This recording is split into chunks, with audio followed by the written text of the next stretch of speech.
네, 안녕하세요. 815 모니터. 오늘도 즐겁게 시작합니다. 오늘 참 독특한 부동산 투자서를 하나 소개시켜 드리려고 하는데요. 제목은 대한민국 부동산 흐름 읽는 법입니다. 작가님은 이제 신진수 작가님이신데 오늘 초대했습니다. 안녕하세요. 안녕하세요. 네. 제가 여러 가지 형태의 그 부동산 관련된 그 책들을 읽어봤는데 이 책은 좀 약간 인문학 책 같기도 하고 좀 독특한 책이더라고요. 네. 그래서 좀 흥미로웠는데요. 저도 부동산에 대해서 공부를 하면서 알아갔던 과정들에 대해서 부동산 투자 카페 이야기를 하다 보니까 단편 모인 글들이 하나의 책으로 엮어진 것 같습니다. 네, 그럼 일단 책으로 들어가 볼게요. 지금 이 책에서 주장하고 있는 것은 부동산을 언제 사고 언제 팔아야 되는지 그거에 대한 때를, 흐름을 알게 해주겠다. 이게 이제 목적인 것 같거든요. 네, 맞습니다. 네. 근데 이게 소설이라면 문학의 한 영역이고 또 문학이라고 하면 인문학의 영역일 수도 있는데요. 이게 좀 쉽지 않았을 것 같은데 부동산하고 접목하시기가. 네. 경영과 인문학, 기술과 인문학 등은 자주 회자되지만 부동산과 인문학에 대한 접근은 생각하기 쉽지가 않은데요.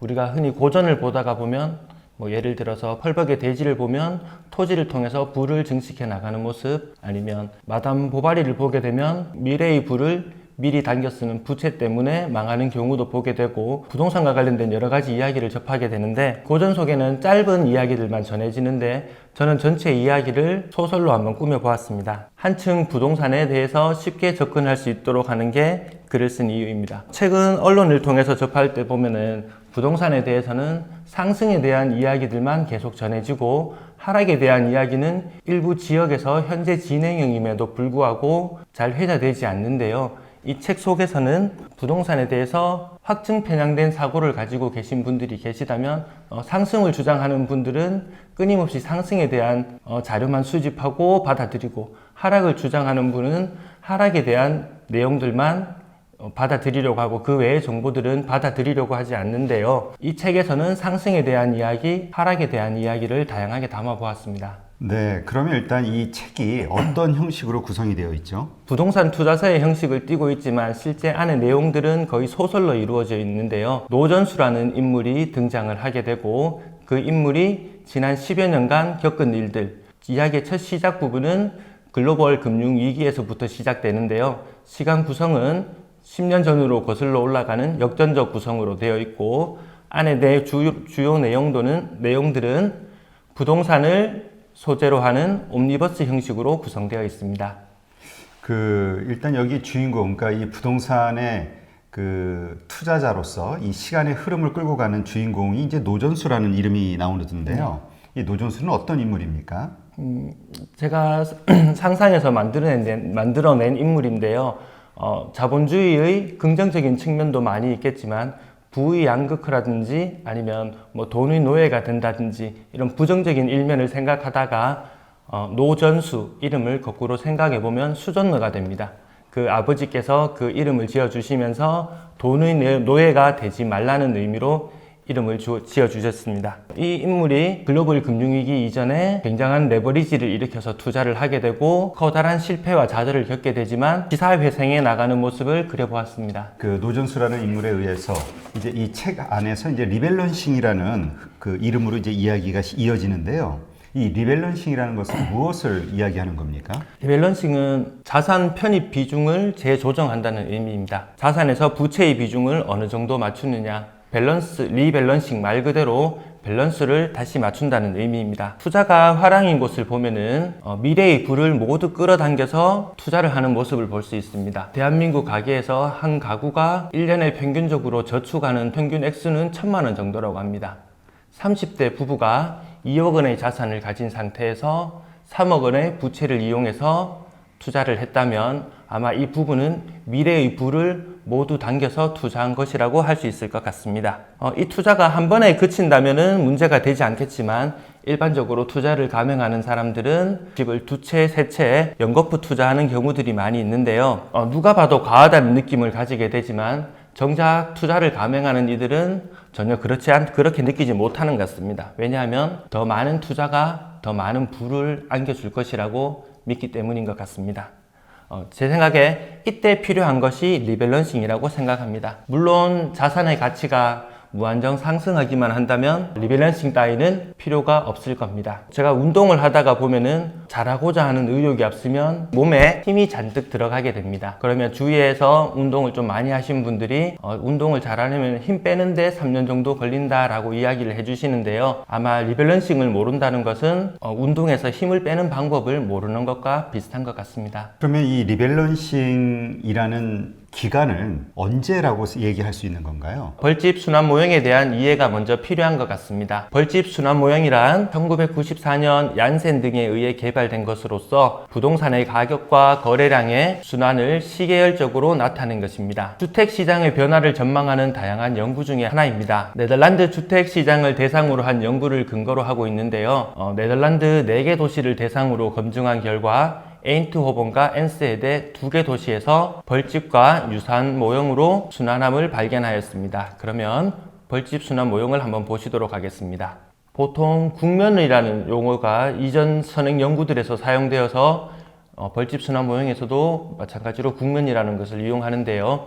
첫 번째 제1국면부터 시계 반대 방향으로 회전하면서 진행이 됩니다. 먼저 레버리지라고 말할 수 있는 부분은 가격이 상승하는 시기, 이 시기에 레버리지를 이용해서 투자를 하면 수익을 높일 수 있을 것 같고, 좀 전에 말씀드린 리밸런싱은 바로 제3국면과 4국면, 침체가 가시화되고 본격화되는 국면에서는 부채에 대한 조정이 필요하다고 생각이 됩니다. 끝으로 디레버리지는 자의에 의해서라기보다는 타의에 의해서, 예를 들면 살고 있던 집이 경매로 넘어간다든지 부채가 타의에 의해서 줄어드는 이 국면으로 나누어서 생각해 볼 수 있을 것 같습니다. 네, 그러니까 이게 이제 벌집순환 모형, 이게 하나의 부동산이 언제 상승하고 언제 하락하는지에 대한 이 하나의 사이클, 라이프 사이클을 보여주는 거다, 이렇게 네, 보면 그렇습니다. 되는 거죠. 네.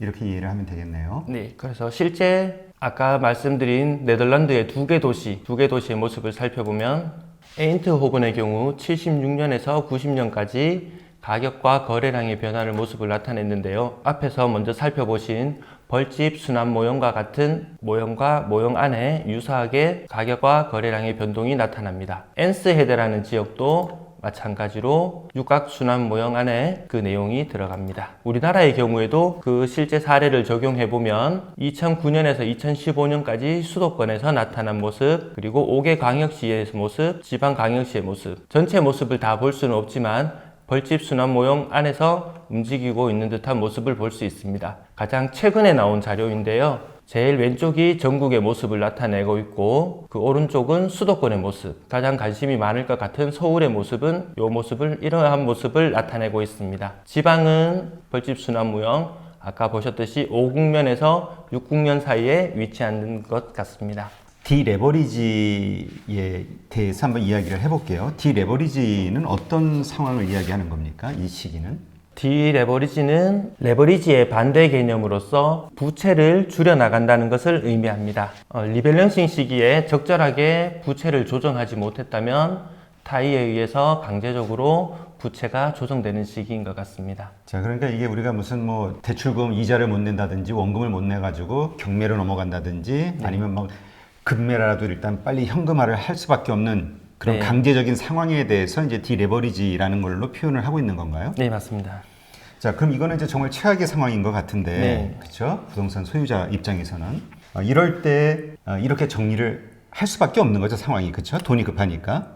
상황이 현실에서 일어나지 않았으면 하고 바라보기도 하지만 현재 지방에서는 그러한 일들이 일어나고 있다고 뉴스 기사를 통해서 간혹 볼 수가 있습니다. 네, 그러면 이 디레버리지 시기에는 어떤 사례들이 생기나요? 오늘자 뉴스에도 나온 것 같은데요.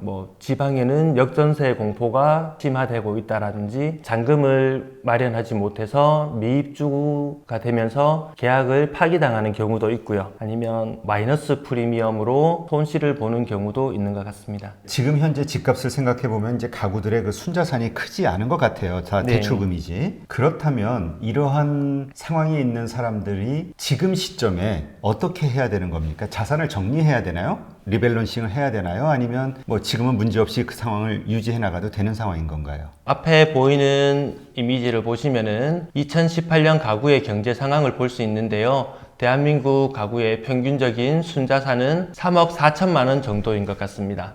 이거는 말 그대로 평균인데요. 옆에 안에 괄호 안에 있는 숫자를 보면 1억 9,900만 원 정도라는 것을 볼 수 있습니다. 이것이 중앙값입니다. 중앙값은 부의 순위가 1위인 사람부터 100위인 사람까지 한 줄로 세운다고 생각했을 때 50위에 해당하는 사람이 1억 9,900만 원 정도입니다. 옆에서 보시는 3억 4,400만 원은 평균값인데요. 부의 순위를 1위부터 100위까지 줄을 세운다고 보면 30위 정도에 해당된다고 합니다. 3억 4천만 원만 정도만 가지고 있어도 내가 대한민국 30% 정도의 가구에 해당하는구나 라고 생각할 수 있을 것 같습니다. 순자산이 크지 않은데 그럼 저런 상황의 사람들이 지금 이제 가지고 있는 부동산을 계속 유지해 나가는 게 이자를 내면서 그게 괜찮은 상황인 건가요, 현재? 아니면 조금 더 상황이 안 좋아져서 그런 상황이 올 수 있으니 지금 정리를 하는 게 좋은 건가요? 거기서 벌집 순환 모형에 대한 지역적인 이해가 필요한 것 같은데요. 네. 다시 한번 보시면 서울이라든지 경기도라든지 집값이 계속 오르고 있는 상황인 사람들은 이해하지 못하겠지만 지방의 모습을 보시면 내가 현재 지방에 머무르고 있는 경우라면 지금쯤은 투자를 한번 고려해 봐도 되지 않을까라고 생각할 수 있을 것이고, 서울의 경우라면 이제 벌집 순환 모형의 이국면에서 이게 2018년 11월의 모습인데요. 2019년은 아마 가격이 조금 더 올랐을 것이고 거래량은 최근 뉴스에서도 조금 줄어들었다고 나옵니다. 그러면 여기쯤이 해당된다고 생각해 보았을 때 내가 만약에 서울 사람이라면 이제 좀 부채를 줄여볼 필요가 있지 않을까라고 고민해 볼 시점인 것 같습니다. 그러면 지금 저 빨간 게 지금 현재 위치를 얘기해 주는 거네요. 네, 2018년 이게 가장 올해 2019년 1월 달에 나온 보고서 자료인데요. 2018년 11월 1일 마지막 데이터로 해서 만든 자료입니다. 그러면 그 옆에 지방의 그 상황은 지금 이제 아래쪽에 차지하고 있으니까 네. 그러니까 바닥이라고 볼 수 있는 건데 지금 서울 같은 경우는 상단 최고점에 있으니까 지금 꼭지일 수도 있다 이런 표현이겠네요, 저게. 네, 그렇습니다. 네. 자, 그러면 지금 저 그래프대로라면 이제 우리가 레버리지 막 정말 빚을 내서 투자를 할 수 있는 정말 투자하기 좋은 때가 언제냐 이건 이제 알아내는 게 좋은 건데 네. 지금 벌집 모형 이론대로라면 서울 지역은 지금 좀 상단에 위치하고 있는 거잖아요. 네. 저 이론대로라면 지금 그렇게 적극적으로 레버리지를 써서 투자할 만한 상황은 아니라고 볼 수 있겠네요. 네, 저는 그렇게 판단을 내리고 있습니다. 그러면 그 옆에 그 지방 같은 경우는 하단이잖아요. 그 빨간 점이 네. 현재 위치가. 네. 그럼 저거는 그래도 레버리지를 써서 투자할 만한 그래프 이론대로라면 네. 그런 상황이다. 네, 이렇게 볼 수 있을까요? 네, 이론상으로는 투자를 고려해 볼 시점이 맞는 것 같습니다. 실제 부산, 울산, 경남 지역에 경기가 침체된 모습이나 이런 것을 봤을 때 정말 벌집 순환 모형대로 움직일까라고 생각을 하고 바로 투자를 하시기보다는 경기가 침체된 경기가 회복되는 모습을 살펴보시면서 투자를 고려해 봐도 될 것 같습니다. 그러면 일반인들도 이제 시점, 조사하는 시점에 따라서 그 현재 위치가 다 달라질 거잖아요. 저 벌집 모양 이론대로라면. 저것은 어디에서 이렇게 찾아서 내가 적용을 하고 그 데이터를 볼 수 있을까요? 국토연구원에서 나온 보고서를 보고서 내용을 파악을 했습니다. 그럼 국토연구원에서는 언제마다 저 데이터를 내보내나요? 비정기적으로 데이터가 나와서 저도 매번 데이터를 받아보면서 그 보고서 안에 내용이 있으면 참고를 하고 있습니다. 그러니까 일단 국토연구원 홈페이지에 들어가서 가장 최근에 저 벌집 모형 이론의 그 데이터를 확인해 보면 되겠네요. 네. 지금 현재가 적극적으로 투자할 만한 때인지 그래프상 네. 그렇지 않은 때인지 그때 확인을 해보면 되겠네요. 우리가 이제 보통 투자자라면 그 제일 중요한 게 어떤 투자의 스킬도 정보 같은 것도 중요하지만 그 심리도 되게 중요하다고 하잖아요.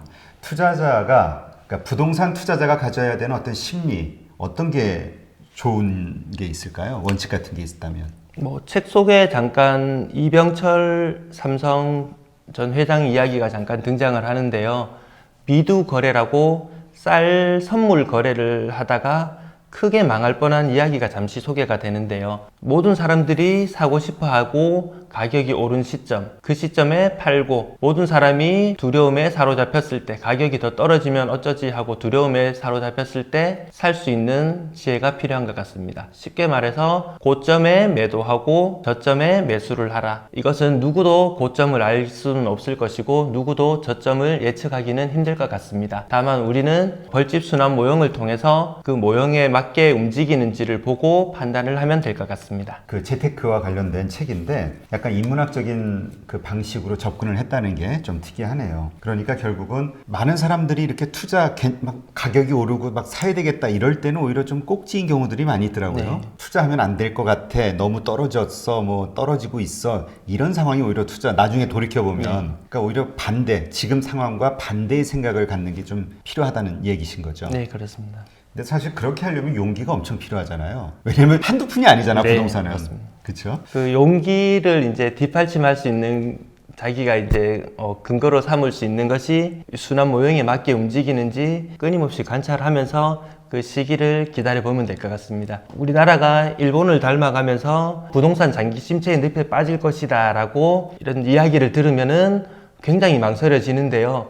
지금 먼저 침체를 겪고 있는 지방의 지역에 부동산이 과연 회복을 하는지 못하는지 지켜보면서 이게 침체되어서 이제 투자를 영원히 하면 안 될 것 같구나라는 그런 공포를 느끼는 상황에서 다시 만약에 지방이 경기가 회복되면서 가격과 거래량의 흐름이 벌집 순환 모형에 맞게 움직인다면 서울이나 경기도 또 다른 지역들도 고점에서 저점으로 갈 수 있겠구나라고도 예측해 볼 수 있을 것 같습니다. 네, 그러니까 지금 제가 말씀을 들으면서 느끼는 게 뭐냐면 주식이 됐든 부동산이 됐든 그 투자를 하기 위해서 참고할 수 있는 어떤 지표라든가 방법들이 해석하는 방법들이 참 다양하게 있는 것 같아요. 네. 근데 정말 잘하시는 분들 이렇게 보면은 그 중에 단 한두 개 정도를 정확하게 이해를 하고 그거를 적용을 해가지고 자기만의 스타일을 만들어내는 분들이 잘하는 것 같더라고요. 그러니까 이것도 참고할 수 있는 이제 하나의 지표로 벌집 네. 모형 이론 이것을 활용하면서 현재 우리의 시점이 어딘지 그리고 투자할 만한 때인지 팔아야 될 때인지를 그러니까 자기만의 어떤 그 공부를 좀 해야 되겠네요. 이것도 차분하게 시장을 관찰하면서 어떻게 이 이론대로 흘러가는지. 그러니까 아마 아까 말씀하셨듯이 용기가 필요하려면 확신이 있어야 되잖아요. 근데 그 확신이라는 건 사실 경험에서 나오죠. 아, 이 정도 되면 이거는 무조건 오르는 거야. 이 정도 되면 떨어질 거야. 그러면 용기 있게 이렇게 지를 수가 있는데 하여튼 그러려면은 잘 알아야 되겠죠. 네. 저도 좀 흥미로운데요. 벌집 모형 이론. 제가 부동산 쪽에 대해서 좀 지식이 깊지 않아서 그런지 이번에 이제 처음 접하게 된 이론인데 좀 흥미롭네요.